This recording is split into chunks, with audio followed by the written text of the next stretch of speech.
Mobile package کی مصیبت نکلی ہے، اس سے معاشرے کا امن خراب ہو گیا اور معاشرے کے اندر حیا کا جوہر جو ہے وہ لوٹ لیا گیا ہے۔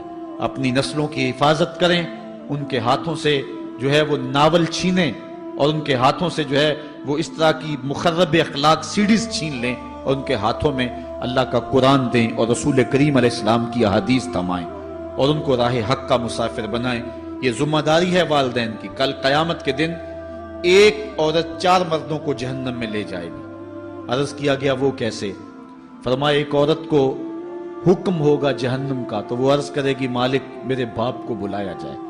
باپ کو بلایا جائے گا، یا اللہ یہ میرا باپ ہے، میں اس کی بیٹی، میری تربیت کا جوہر اس کے ہاتھ میں تھا، آج جن بدکاریوں اور گناہوں کے سبب جہنم میں جا رہی ہوں اس کا ذمہ دار یہ ہے۔ وہ باپ جس نے اپنے بیٹی کو سب کچھ دیا، اپنی اولاد کی تعلیم کے لیے اپنے پلاٹ بیچ دیے، جائیدادیں فروخت کر دی، نہیں دیا تو دین نہیں دیا، کل قیامت کے دن وہ اللہ کے حضور کیا جواب دے گا؟ ارشاد ہوگا اسے بھی پکڑو، اس کے باپ کو بھی پکڑو اور جہنم میں لے جاؤ۔ عرض کرے گی نہیں مالک میرے بھائی کو بلایا جائے۔ بھائی کو بلایا جائے گا، مالک یہ میرا بھائی ہے، میں اس کی غیرت تھی، میں جن راہوں پہ چل کر کے تیرے عتاب اور تیرے قہر و غضب کی حقدار بنی اس کا ذمہ دار یہ ہے۔ اگر یہ مجھے روکتا، اپنی آبرو کی حفاظت کرتا، اپنی ناموس کا پہرا دیتا تو میں ان راستوں کی مسافر کیسے بنتی؟ میری خرابی کا ذمہ دار یہ ہے۔ اب وہ بھائی کیا جواب دے گا جو چوکوں اور موڑوں پہ کھڑا ہو کے آنے اور جانے والی بہنوں اور بیٹیوں کو دیکھتا ہے اور یہ سمجھتا ہے کہ میری بہنیں اور میری بیٹیاں گھر میں محفوظ ہیں؟ وہ قیامت کے دن کیا جواب دے گا؟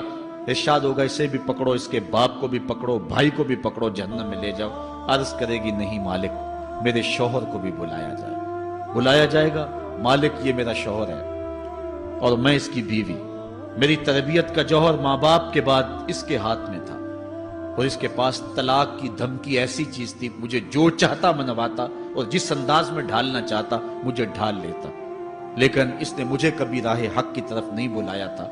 وہ شوہر کیا جواب دے گا جو خود اپنے دوستوں کو چائے پہ بلا کے اور اپنی بیوی کو سامنے برہنہ منہ بٹھا کے بعد میں اس کے حسن کی داد مانگتا ہو، بتاؤ بھابی کیسی ہے؟ تو وہ کیا جواب دے گا قیامت کے دن؟ ارشاد ہوگا اس کو بھی پکڑو، اس کے باپ کو بھی، اس کے شوہر کو بھی اور اس کے بھائی کو بھی جہنم میں لے جاؤ۔ عرض کرے گی نہیں مالک میرے بیٹے کو بھی بلایا جائے۔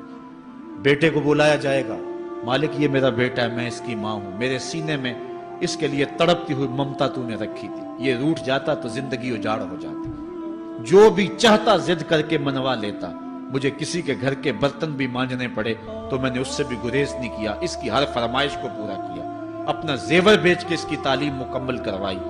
اگر یہ ضد کرتا کہ امی آپ نماز نہیں پڑھتی، میں آپ کے ہاتھ کا کھانا نہیں کھاؤں گا، امی آپ یہ عمل کیوں کرتی ہیں، یہ شریعت میں جائز نہیں ہے، تو میں جو ہے وہ کھانا نہیں کھاؤں گا، تو کیا میری ممتا مجبور نہ ہو جاتی؟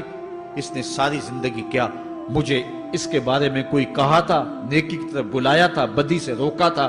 جس بیٹے نے اپنی ماں سے ہر ضد پوری کروائی ہو تو اس نے صرف دین کے بارے میں کوئی ضد نہیں کی ہے، تو وہ کل قیامت کے دن کیا جواب ہوگا؟ ارشاد ہوگا اسے بھی پکڑو، اس کے باپ کو بھی پکڑو، اس کے خامن کو بھی پکڑو، بھائی کو بھی پکڑو، بیٹے کو بھی پکڑو اور 5 کو گھسیٹ کے جہنم میں لے جاؤ۔ فرمایا ایک عورت 4 مردوں کو قیامت کے دن جہنم میں لے جائے گی۔ اس لیے میں اور آپ آج دیکھ لیں کہ ہمارا آخرت کا معاملہ کیا ہونے والا ہے اور ہم نے اس دنیا کے اندر